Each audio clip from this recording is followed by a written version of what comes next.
丈夫に育ってね、六郎太。 Scan dimulai dengan memperlihatkan seorang bayi kecil yang mempunyai nafsu makan yang sangat besar. Anak ini bernama Rokurota, kita panggil saja Rokusan. Dalam flashback diperlihatkan di mana ia membunuh orang tua dan juga beberapa warga di desanya. Ternyata ini adalah flashback dari kriminal yang mempunyai tubuh tinggi besar yang membunuh Genji di ujung episode 5. Genji pun terpental jauh akibat pukulan tangan Roku. Sagiri yang mencoba menolong Genji malah diserang oleh Roku. Untung ada Gabimaru yang cepat menendang Rokurota, dan Sagiri pun selamat dari pukulan Roku yang mematikan. Gabimaru yang bertarung dengan Roku pun terkejut dengan kekuatan Roku. Ia bahkan berkata, ini manusia apa monster? Roku pun mencabut satu pohon besar dan melempar pohon tersebut ke arah Gabimaru.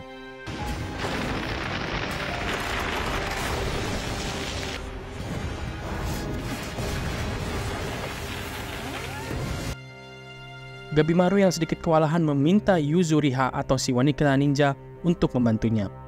Karena itu sudah bagian dari perjanjian, dan Yuzuriha pun malah hanya memberikan dukungan dengan berteriak, semangat Gabimaru. Gabimaru dan Roku pun bertarung. Gabimaru menyerang Roku dengan batu, namun tidak bisa membuat Roku terluka. Di posisi lain, Sagiri yang sedang membantu Genji yang sudah hampir kehilangan nyawanya. Genji pun memberikan katananya kepada Sagiri, karena ia tahu jika nyawanya sudah tidak bisa tertolong. Sagiri pun menerima katana itu.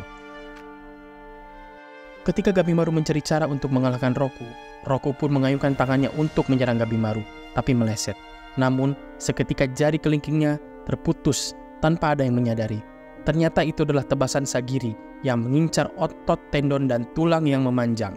Sagiri pun berkata jika itu incarannya, tubuh sekuat apapun bisa dipotong. Pahami postur tubuh dan serang celahnya. Itulah arilan pedang Yamada Asaemon. Sagiri dan Gabimaru pun bekerja sama untuk mengalahkan Rokurota.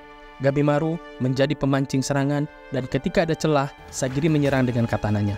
Namun, ini bukanlah hal yang mudah.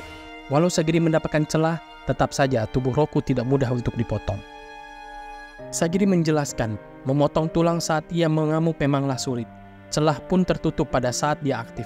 Sagiri ingin Koru menundukkan kepalanya seperti terpidana mati yang akan ditebas oleh Algojo. Dia harus terbungkuk agar bisa terpenggal sekali ayunan. Karena kaki dan tangannya tidak bisa ditebas, maka membuatnya tertunduk ada hal yang sangat sulit.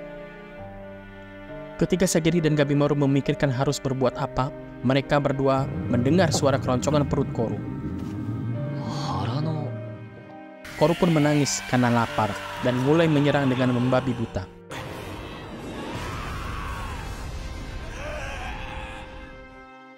Gabimaru pun terkena pukulannya dan hampir membuatnya pingsan dan terluka parah. Sagiri dengan cepat melindungi Gabimaru dengan cara menahan serangan Koru.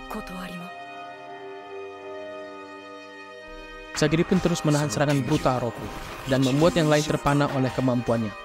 Gabimaru pun kembali berdiri dan memikirkan apa yang mereka lakukan untuk mengalahkan Roku. Gabimaru pun menyerang Roku dengan api sucinya, namun dengan mudah Roku menangkisnya. Gabimaru pun kelelahan karena terus-menerus mengeluarkan api suci. Ketika Gabimaru kelelahan, Sagiri pun mengatakan tidak perlu dilanjutkan. Senta dan Yuzuriha pun kabur dari lokasi tersebut karena hutan di sekitar mereka sudah mulai terbakar akibat percikan api suci milik Gabimaru. Yuzuriha sadar jika niat Gabimaru bukanlah untuk membakar Roku, melainkan untuk membakar hutan di sekitar mereka.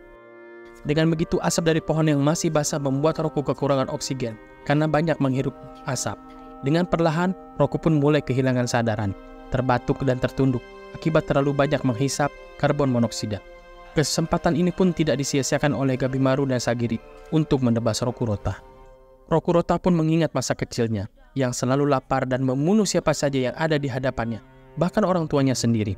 Ketika Sagiri berbicara pada dirinya, ia tak sadar jika kepala dan tubuhnya telah terpisah. Sagiri pun menenangkannya dan berkata, istirahatlah dengan tenang. Gabimaru pun mengajak Sagiri untuk pergi dari sana, karena api semakin besar dan ada kemungkinan monster akan mendekat. Sagiri pun melihat Tuan Genji untuk terakhir kalinya. Mereka pun pergi dari sana. Ketika mereka keluar dari lokasi yang sudah terbakar, dan benar saja, para monster aneh pun mulai berdatangan ke lokasi tersebut.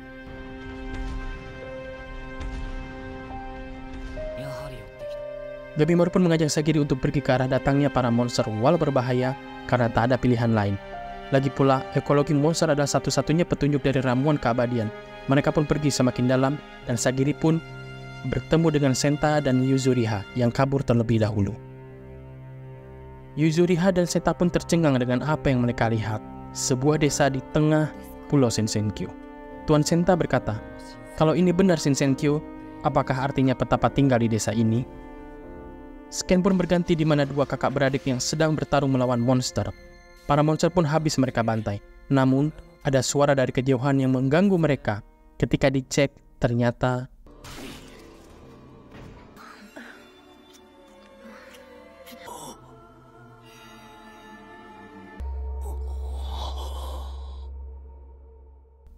episode 6 pun selesai.